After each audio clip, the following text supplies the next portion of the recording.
It is your weekly Big 12 Roundtable this week. Still no Steven Simcox. He is in Mickey World.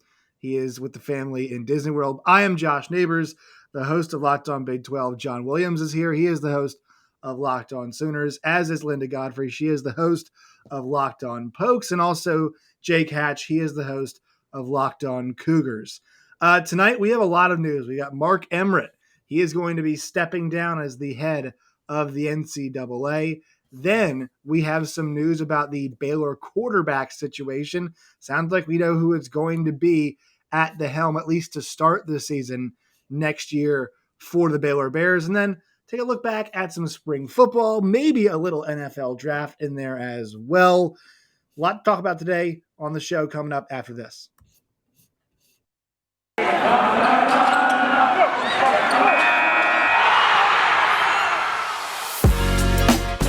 Locked On Big 12, your daily podcast on the Big 12 Conference, part of the Locked On Podcast Network, your team every day.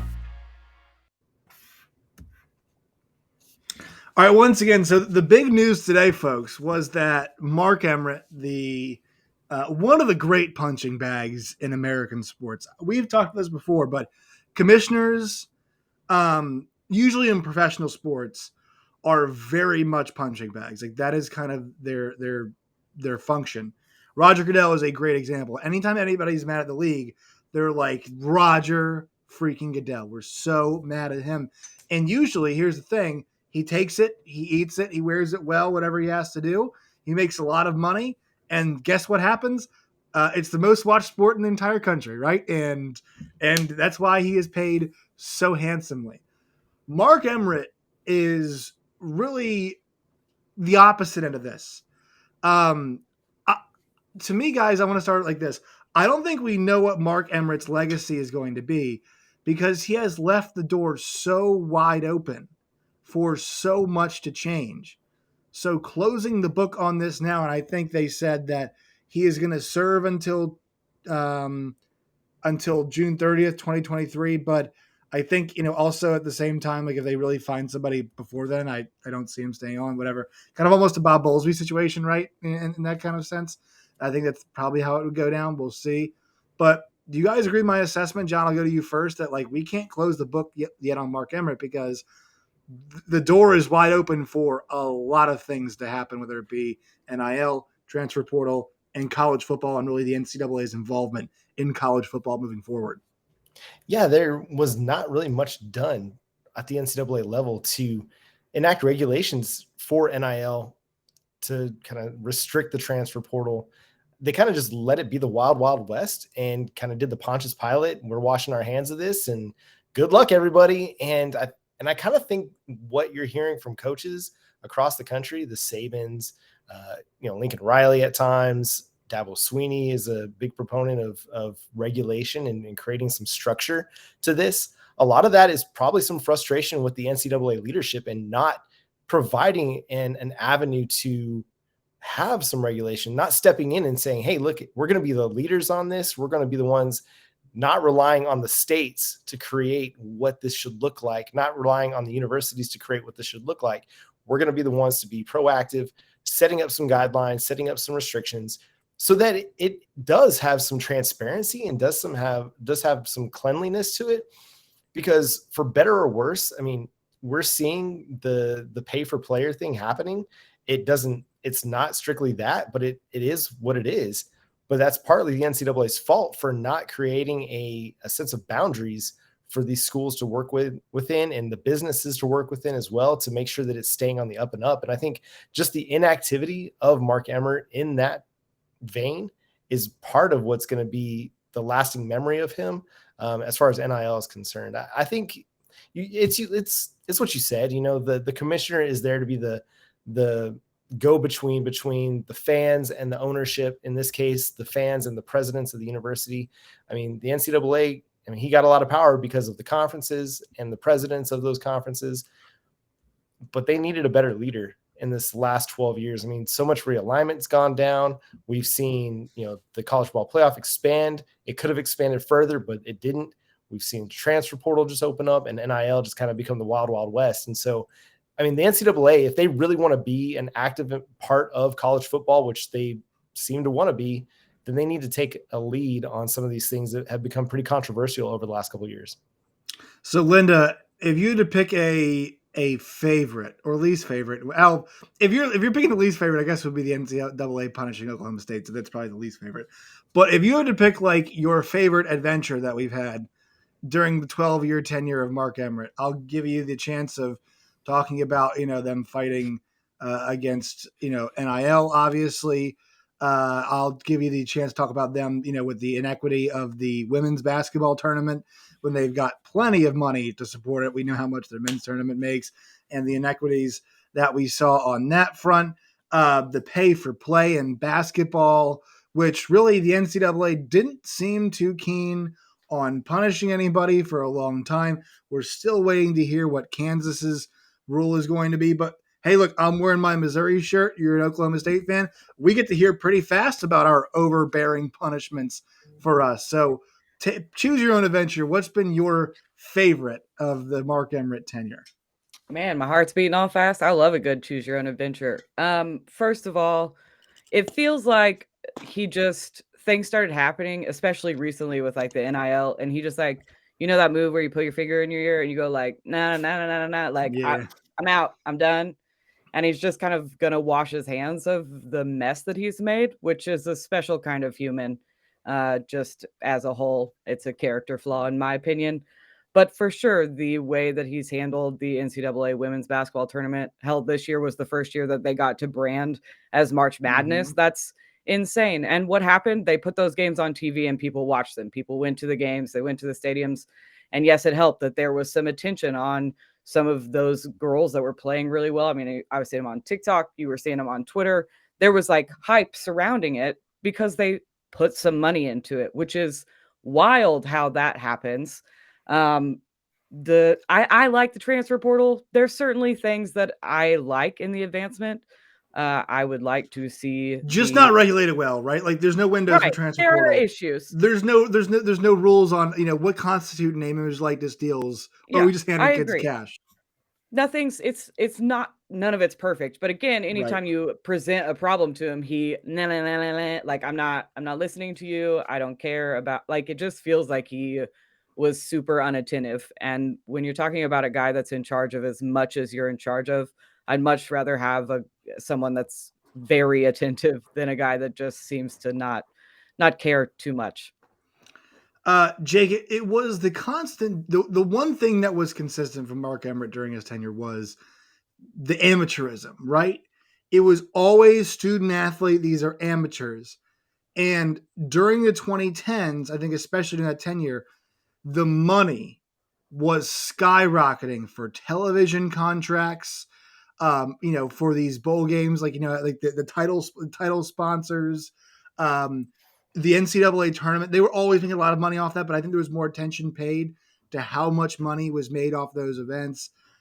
In this span, I think we had the moment of Shabazz Napier talking about going to bed hungry, right? Remember the unlimited meal plan that came along finally that wasn't a thing until Shabazz Napier had said something and they finally did it. And then, talk about that and like the awful food accommodations the female players had last year during and the men were eating great. But the one constant through every controversy and everything has been the student athlete amateurism. Is that the problem? Is it just like the NCAA's reluctance to be like, we can't let go of amateurism? Is that what's going to kill Mark Emmert in the end and the entire NCAA? I do think that's going to be absolutely one of those things that's going to obviously taint his legacy, because you're right. It was just a constant refrain. Well, we're doing this for the student athletes. You know what? You can stop it with the pharisaical saying that it's the student athletes.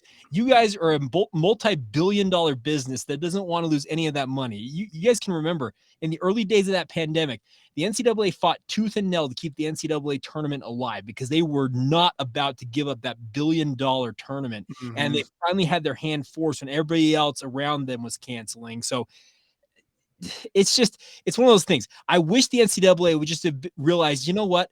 We're a multi-billion-dollar sports entity. We should stop acting like we're this mom and pop shop, because you're not that. Just give up the gig. but they're a nonprofit. They're acting like my daughter's, local soccer league. Yeah, like, sure. hey, Yes. we need some your sponsors money. in the back here. Yeah, hey, actually, you're gonna have to buy your own shirts. Right. And if you need equipment, you better go get those at the Dick's Sporting Goods down the road. Like, we're not gonna provide you anything. It's absolutely ludicrous. I think John Oliver did a great job a few years ago when he did, your mileage might vary on John Oliver, but just talking about the NCAA tournament and exposing really, if you want to deep dive at a lot of the business numbers in actually a pretty shortened period of time, John Oliver does a great job with that. But this kind of leads us to the idea of there is no situation where somebody comes in and turns this thing around, in my opinion. This ship has sailed. College football is going to be run by the conferences and conference commissioners. Now, my question is, the only thing I think the NCAA gets involved with at that point is going to be eligibility. And I don't even know if name, image, likeness is going to have it. But if it's just an eligibility thing, even at that point, you might see a separation. So, John, I'll go to you on this. I think they're going to be okay with the basketball side of things, but the college football ship's going to sail because the NCAA hasn't done anything recently. And it showed that, look, the sport will persist. Yes, we need parameters and guidelines, but we're not going to trust this clown car of individuals to set them. Well, there's going to come a point in time when the Power 5 conferences in particular kind of become self-aware and realize they don't need the NCAA as a governing body, that those 5 conference commissioners, and if they want to bring in the group of 5 with them, they can create their own league separate. They can hire an independent individual to oversee the whole thing, much like the NFL does with Roger Goodell. They can bring somebody in, or they can bring in their own group of people and hire their own group of people, because there's going to be plenty of money wherever college football goes. The money's going to follow. They could have their own, NCAA like board of people to oversee college football playoff, oversee, the conference structure, oversee scheduling, oversee the eligibility. I mean, the NCAA is really not necessary in college football. You got enough power brokers in the conferences, in the college football playoff committee that could create their own league. I mean, we've heard whispers of that over the last, few weeks, that by the 2030s that we're going to see a big college football league separate from the NCAA. And I mean, I don't hate it. I don't hate the idea of it, but what you need is some strong leadership to take that over. You're going to need somebody that's got the chops to run a professional sports league ×2, because I mean, if you're talking about taking all 5 power conferences, you're talking about more than 50 teams. That's way more than what an NFL commissioner oversees, the Major League Baseball commissioner oversees. And so you're going to need a strong group of people to oversee whatever the future of college football looks like if it is separate from the NCAA, because that looks to be the way it's heading. And if they don't create that strong leadership, then we're going to see this conference realignment thing constantly reoccurring, and this wishy-washy move on college football playoff where it would have benefited every single conference, but several conferences were like, nah, we're good. We're going to just leave the money on the table for the next 5-10 years, and then we'll get the money later. But if you'd have had strong leadership that was going to the commissioners and saying, listen, this is going to put this amount of money in your back pocket if we do this now, they would have been like, yeah, okay, sure, let's do it. But politics got involved, and the alliance, we've talked about it before on the show, but the alliance kind of decided they were going to have their way with it. But again, if college football is heading away from the NCAA, the conferences really need to find a good, strong, independent voice to be the figurehead and the leader of whatever that organization looks like, and then a body of people that works under that person to really make sure that college football is heading in a good trajectory. Linda, for the other sports, for basketball, both men's and women's, and baseball, and softball, and track and field, and soccer, they still depend on the NCAA to set up and run these events and these championships. And I know my question is, does the NCAA just need the world's best event planner to be the new head of the NCAA? Is that what this needs? Because I'll tell you this, I mean, the College World Series is a spectacular event. The Women's College World Series is dynamite of an event. I thought this year the women's college basketball, the NCAA tournament, had some better games than the men's did. I thought that UConn NC State game was the best tournament game I saw, irrespective of men's or women's. And I think there's not going to be a change of who is in charge of those events. So, like, I think the NCAA still has utility. It's just going to be weird. I think the one thing I'm thinking about when your thoughts on this, Linda, is like, is it going to be weird that we're going to have one organization, like John said, working on the football, and then everything else is going to be under the NCAA? Or do you think at some point there's other branching off for things like basketball? I would wager that the NCAA always exists in some capacity for all of college sports. Now, that doesn't mean that they don't get somebody at the helm that then delegates an entire system or branch that is in charge of football, like that's it. And then everybody else focuses on something else. But I would wager that the NCAA always has at least like a pinky toe in the pool of college football from some kind of angle. But you have to get somebody that can delegate, and yes, event plan. That, I think that's huge. We talked about it when we talked about who's going to take over as the Big 12 commissioner. Somebody that can communicate with crowds of young people. Like, that's your goal. You're trying to get new faces into a sport that they may not know about or be in, like, you know, when they're playing golf on TV, or like you said, softball. The softball tournament is seriously so much fun. I'm not a softball player. I went to like one practice as a kid. After 4 minutes, I was like, this is not for me. But watching it is a thrill. I watch it with my daughter. We have a blast. So, like, you have to get somebody in that's going to spread the awareness about all these other sports. And that's going to be somebody that's a good event planner and maybe a little more youthful. But I think the NCAA taking their hands off of football a little bit is okay. I just think that there's a pretty good chance they always have just an inkling to do with it. Jake, your thoughts Does on that that? answer your question? Yeah, no, I know. I mean, I don't know if, I mean, Jake, do you think the NCAA is going to have any tie to college football? Like, is the eligibility thing going to be there? Or, like, are they just going to be like, all right, you know, will SEC and Greg Sankey and all those guys be like, you know what, we'll make our own eligibility rules, somewhat close to what's going on there, but like, it goes back to, I don't know how many of you guys, I think all you read this, was the interview in Sports Illustrated from Jack Swarbrick from Notre Dame, the AD at Notre Dame, saying that he believes there's a breakup of the NCAA. It's inevitable. That's the quote he uses. It was inevitable. Right. And he thinks middle 2030s is when it would come down. He said there'll be schools that will still tie their athletics to the academic thing. And then he also thinks there are going to be schools that will essentially license their intellectual property for their athletics programs to another entity, but they will still retain the name. So an example, BYU could lease it out to some entity out there that would essentially operate as BYU's athletic department, for example. And it would happen for any one of those. It'd be very interesting to see how they do navigate this, because whoever takes over, they're already fighting an uphill battle, because the perception, yes, they're the most hated person in sports, it feels like, in many ways, the second they take that job. To go back real quick on the Women's College World Series thing, my wife has played in the Women's College World Series. She's a softball player at Division I level.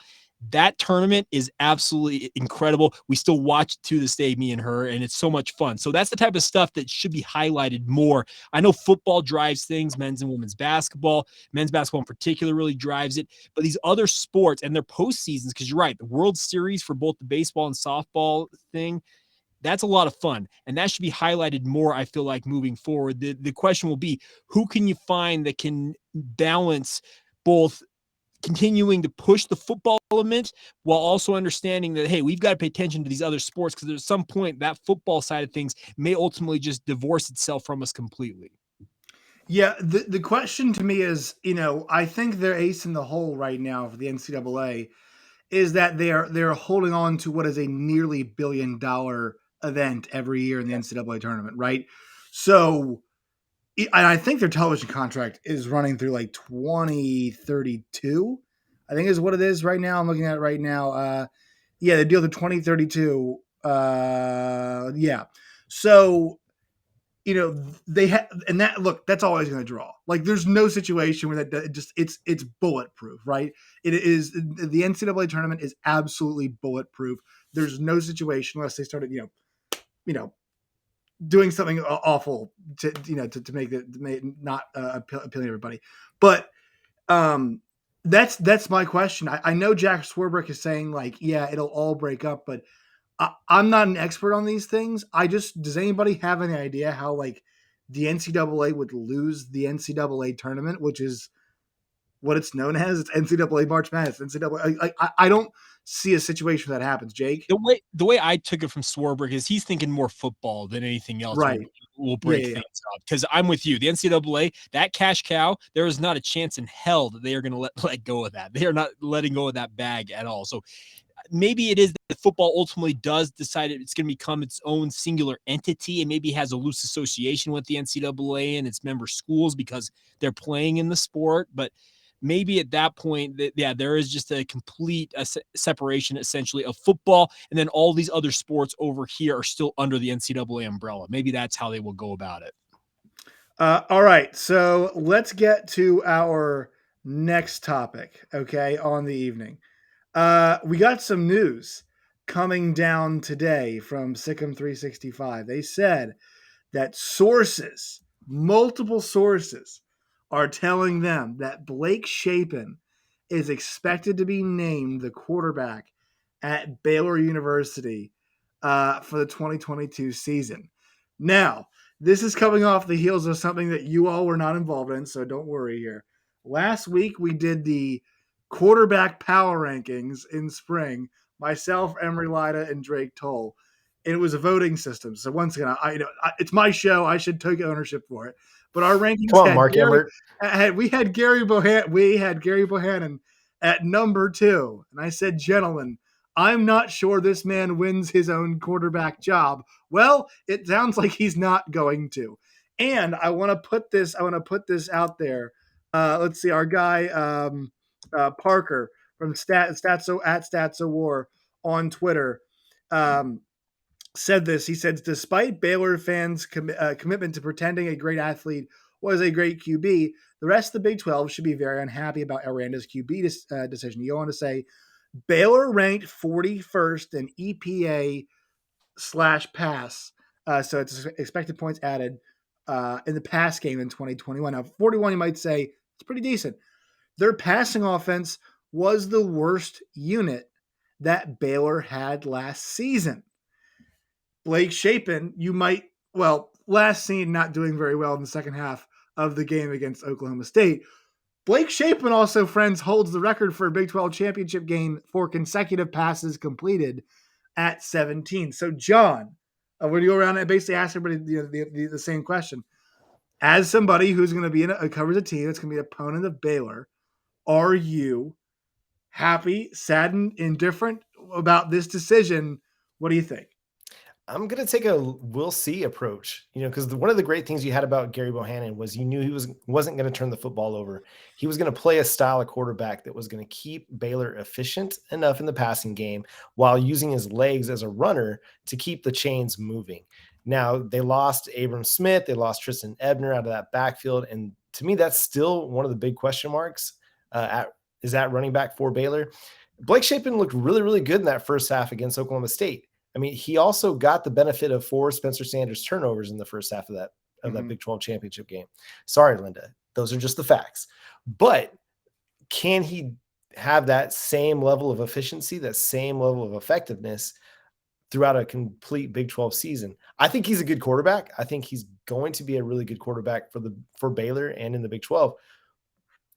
So to me, but it's a wait and see kind of approach. I want to see what he looks like against BYU early on in the season. I think that's going to be a huge test for him. If he can pass that test, then yeah, I'll start to get a little bit nervous about that, home date that Oklahoma has against Baylor.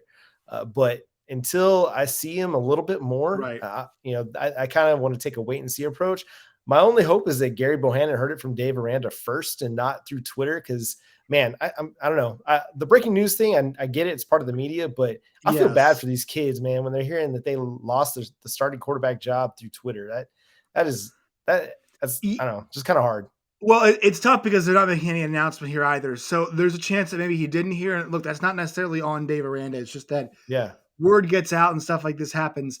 And by all accounts, everybody says Gerry Bohanon is like an awesome dude and a really great leader and all of these things. Linda, I want to ask you this question, though. Here's how I see it. They're losing guys like Jalen Petrie and Terrell Bernard off their defense. On their offense, they're going to lose guys like Tyquan Thornton. They're going to lose Abram Smith and Treston Ebner. So to me, the one thing that we know that has to improve is their offense.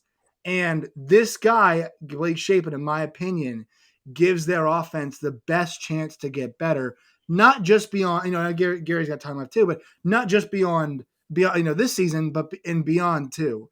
And so that's what I think this is about, putting a guy in a situation where this thing needs to elevate because their defense probably won't be as good. And they have a guy who's probably got a higher ceiling than the guy they had last year, who was a good game manager, but that's kind of what they needed last year with the great running back and a great defense. Yeah, I was pretty pro Gerry Bohanon, to be honest. And I've said this before, I'll say it again. I don't think it ultimately matters because they have Jeff Grimes calling the offensive plays, and that's like who you want doing it. Mm-hmm.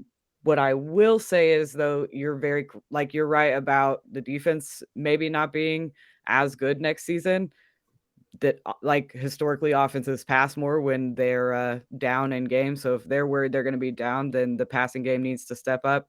And they're losing two of their two starting running backs, also meaning that they may have to pass a little bit more. So I get it. It's still very early before the season starts. So that feels a little like, it feels like this maybe should have waited to make that call. But I guess they've made their decision and they want to make sure he's getting all the first team reps. So it shocked me. I didn't know till I had signed on, and then you guys were like, "We got to talk about the Shapen news." So, Linda, to be fair, this is out from Sikkim 365. They do a better job than anybody covering Baylor. They have put their entire staff's name. I mean, it says this article is by the Sikkim 365 staff. So when you do that, like, you are putting all of your names on this work, and what you are saying is, has learned through multiple sources that sophomore Blake Shapen is expected to be named Baylor's starting quarterback. The news began its service on Tuesday evening after a round of meetings with each of Baylor's quarterbacks. Now, so that's where we're at. Linda, do you have anything else? I just want to make sure that we're not. Okay, Jake, I want to ask you this because I think this is where Dave Aranda, because I'm reading that again, and I feel like this means Gerry Bohanon probably knows, right? If we're talking about a round of meetings with the players, we think he knows. So let's just all operate under that assumption. Okay. I like the fact that while all these coaches out there are trying to play coy, and Hudson Card's going to battle with Quinn Ewers, it's dumb. That Dave Aranda has said, this is our guy. Sure. We've had spring. Gary, Blake's our guy. Blake, you are our guy heading into the 2022 summer. We're heading to summer now, summer workouts, all of those things. Take that as you will. That's how this thing is going to shake out. And I think there is something to the amount of honesty. I think the team is going to benefit from this. I think Gerry Bohanon's going to benefit from this. I think Blake Shapen benefits from this. We all know where we stand. We all know who we have to rally around.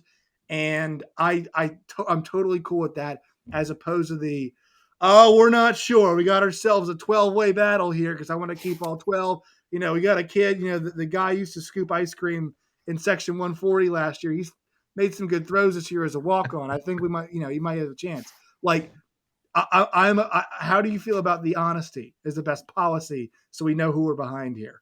I really like it. And that's the thing. I think that it's the right policy to have if you feel like you have a clearly better guy. Let's just put it that way. If it were truly a neck and neck battle, I'm totally okay with the coaches saying, you know what, both of them are still battling. But if Blake Shapen is the guy, just make the announcement now and you let the bygones be bygones. If Gerry Bohanon is going to say, you know what, I'm out, then you say, okay, so be it. But I am actually in favor of this. And it's something I think that BYU's offensive coordinator, Aaron Roderick, it's kind of the same philosophy he has used during his time at BYU since taking over for Jeff Grimes. He's been very straight about telling you where each quarterback lands with the BYU quarterback battles that we've covered over the past few years.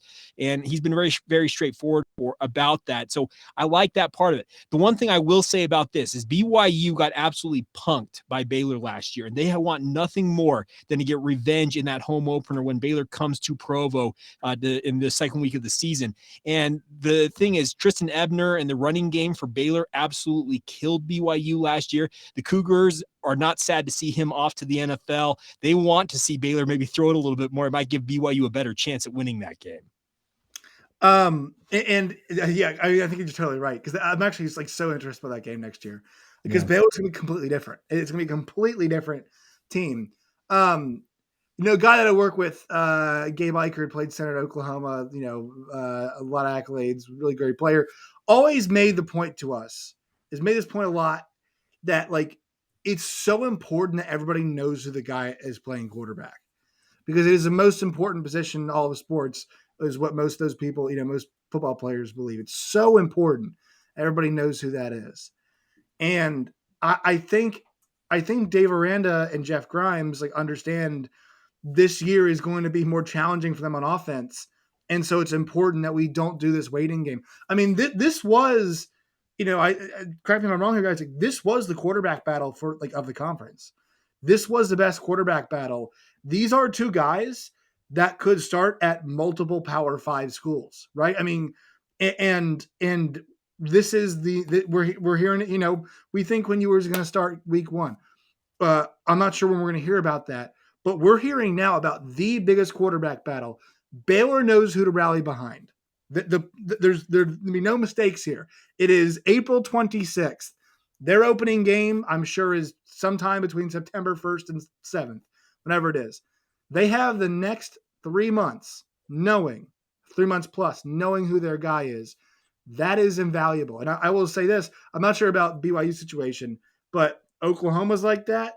Oklahoma State's like that. And Jake, is BYU like that? They are, right? With Jaron Hall? With Jaron Hall. Yeah, Jaron Hall. He's the guy. There's a benefit.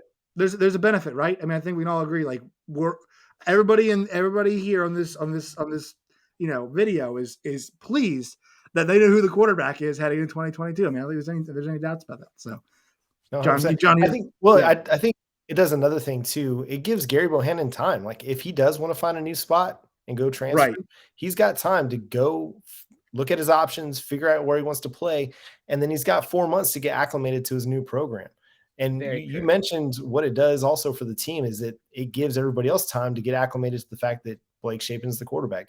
So I like the approach. I liked the approach by Brent Venables and Jeff Lebby with Dylan Gabriel. They removed any facade that there was going to be a quarterback competition at Oklahoma. They just came right out and said Dylan Gabriel's the starter. I think it's important, like you mentioned, but I do like, it's kind of a bit of a hat tip to Gerry Bohanon. You want to stay? Great. We'd love to keep you. If you want to go explore options, you got plenty of time to do that. You wait until August, the last week of August to make your quarterback decision. The kid's got no options. He's got to stay at Baylor or enter the transfer portal and just kind of sit out the season. It's kind of a cool little, hat tip to Gerry Bohanon. Hey, we respect you. If this is now this is me making an assumption of what Dave Aranda would say to him. If you want to go explore, now's your time to go do that.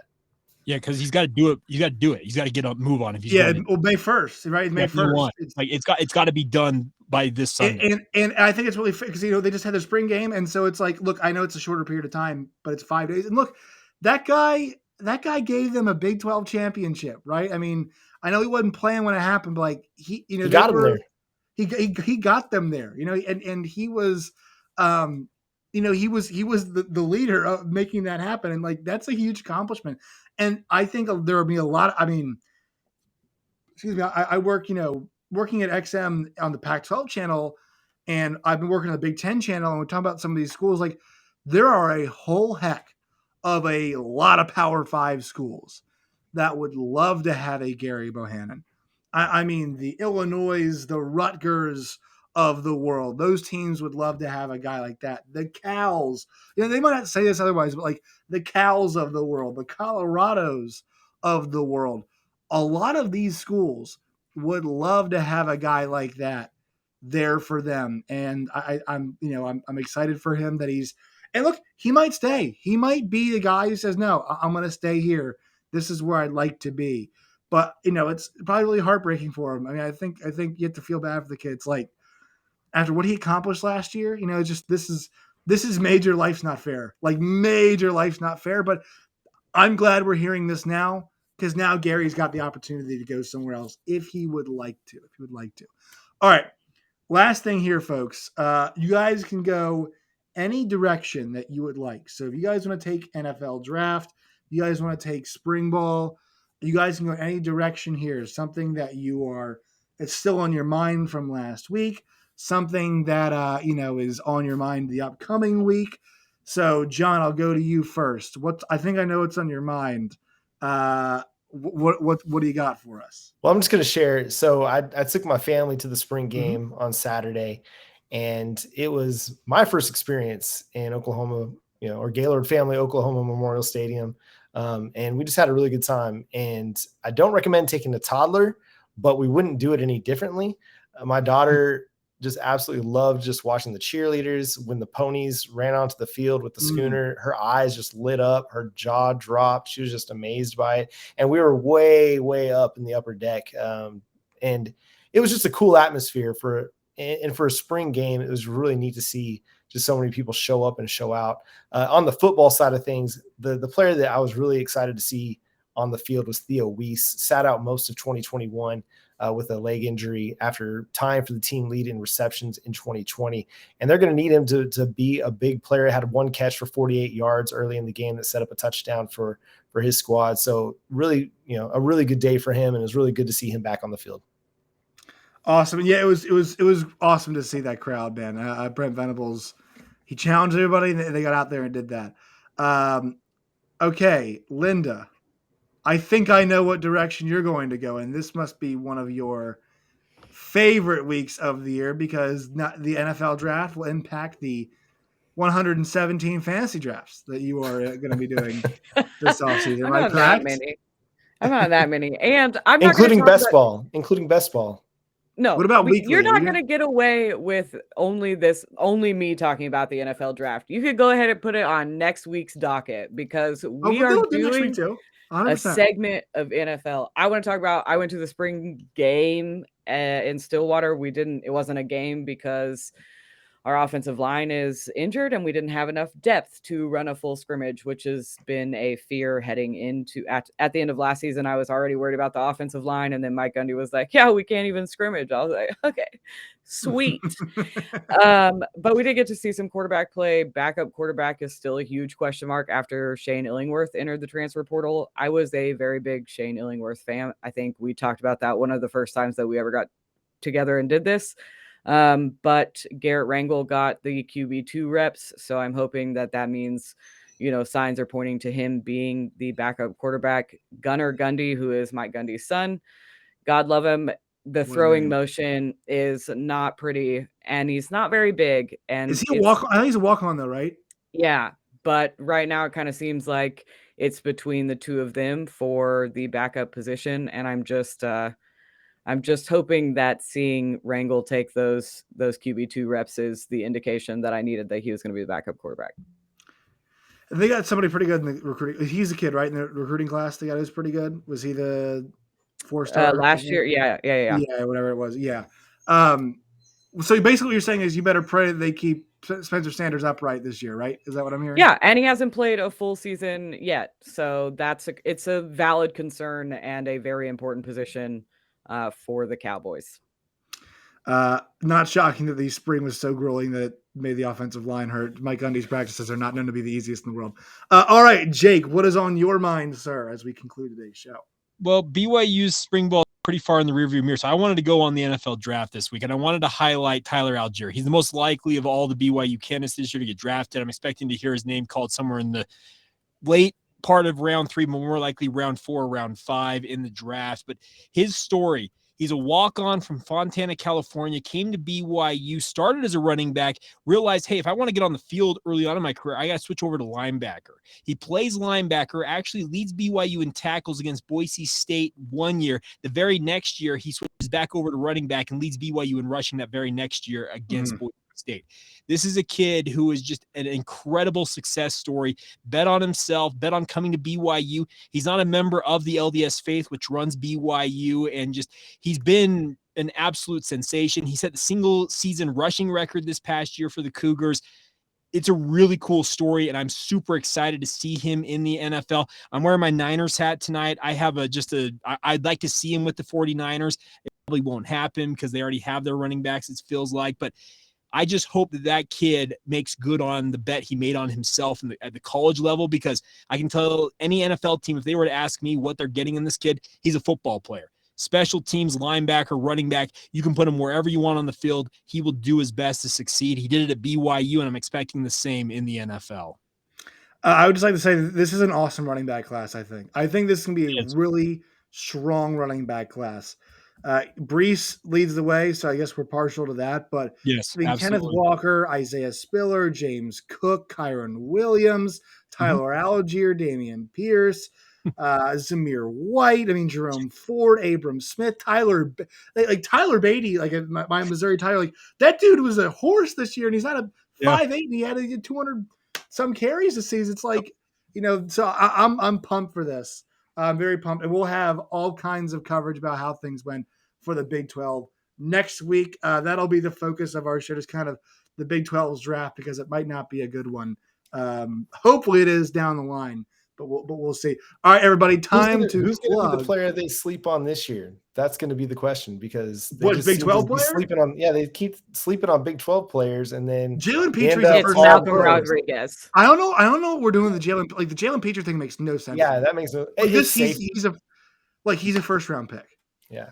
It's like the stupidity that they value. I don't know what we're doing. Where they value safety. It's ridiculous. Somebody's gonna take Desmond Ridder like 31st.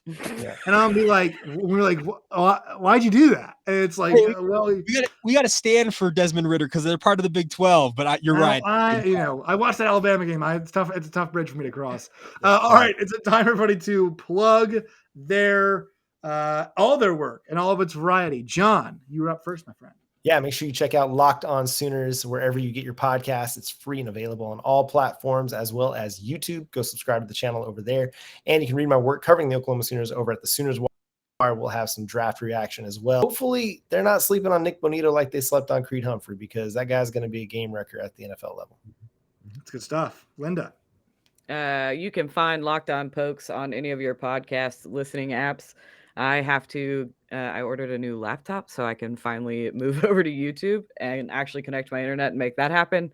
And then I'll be obnoxiously tweeting about the draft starting a couple days ago. Starting now. There you go. Jake. Funny enough, I actually ordered a new laptop this week too. So me and Linda are doing the same thing. So there you go. You can find Locked On Cougars wherever you get your podcast. We are on YouTube having some fun there. We're about 3 weeks into that venture. Nice. And it's been really fun. Check out Locked On Cougars wherever you get your podcast. If you want all my takes on all things sports, follow me, Jacob C. Hatch, on Twitter. You guys can find me on Twitter at @JoshNeighbors_. Enjoying the NBA playoffs right now, so I'll be tweeting some about that. A lot of Big 12 players in the NBA playoffs. You guys can find the show at LO Big 12 on Twitter. It's wherever you guys get your podcasts and on YouTube as well. All right, team. See you all next week.